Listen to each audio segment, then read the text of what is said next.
প্রথমেই বলে দিই, আমার কাকিমার একটু গলাটা খারাপ বলে আমি ভয়েস কভার দিচ্ছি, তোমরা কিছু মাইন্ড করো না। তো দেখো সেই অপেক্ষার অবসান, আমাদের রথ কমপ্লিট হতে যায়। তো এখন বাজে রাত 9:30, মানে কাল ভিডিওটা করেছি আজকে ছাড়ছি। তো দেখো আমার কাকু উঠে গেছে, মানে বুঝতে পারছো কাকুটাকে।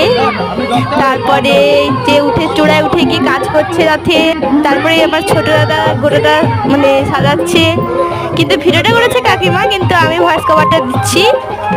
তো দেখো পাটে পাটে সব আসবে, আমাদের রথটা এখনো ফিনিশিং পয়েন্ট আসেনি। তোমাদের কেমন রথটা লাগলো অবশ্যই কমেন্ট করে জানিও, আর একটা লাইক করতে ভুলো না, এই চ্যানেলটা প্লিজ সাবস্ক্রাইব করে দিয়ে যেও। বাই।